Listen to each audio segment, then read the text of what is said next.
tsara ary mama volon'olona tamin'ity ny atsika ty mba netinety fina zany mahatonga an'izany asa letsy ny antoko ngety miovaova be ny any dia mety ho izay ve mahatonga an'izany noho ny tsy fanajany olombelona ny tontolo iainana dia mena ny famokarana tsy afaka miaina ara-dalàna ny zava-mananaina fa fambavona aloha ve netan'lahy io e zao aloha mba afatro a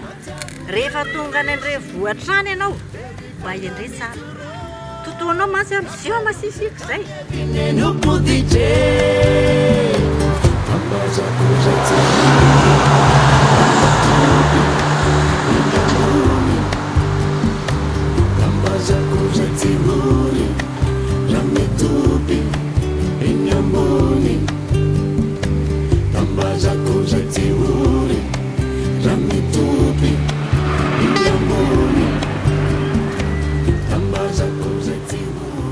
tony zao a zezika be raha ny tanàna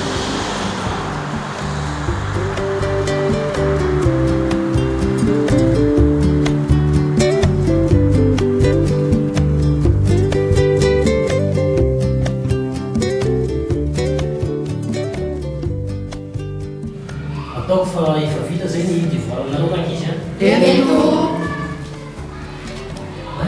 filo mavalena tafita lasa saina ampitanana rehajatsirana amsia ka mahatsiaro ny fambolena ny ambanivohatra atyako tsisy tany ambolena nefa zezika be dehibe ny tavoango sy ny sase no mpahitakiraka ny tanàna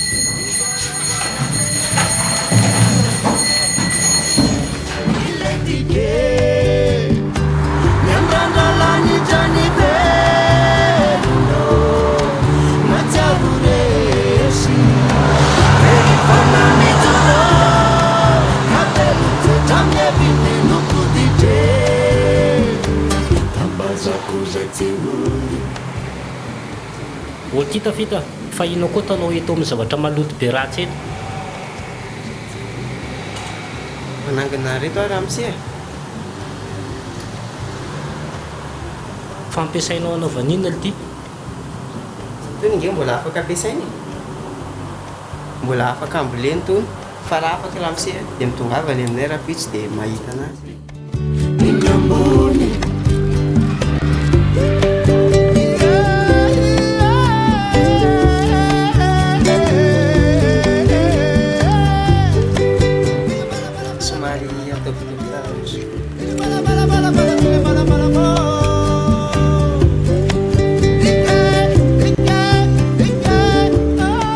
rehefa mandoko anazy dia atao ohatr'izao tsara mihitsy ka amin'izay azy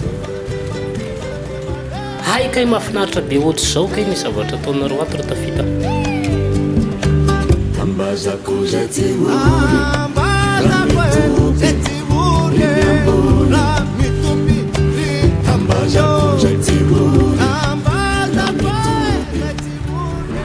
isao anao na tonga ny fivaovahan'ny teo sanjo ka ianao fa saran-jasy dia andao anao toy izao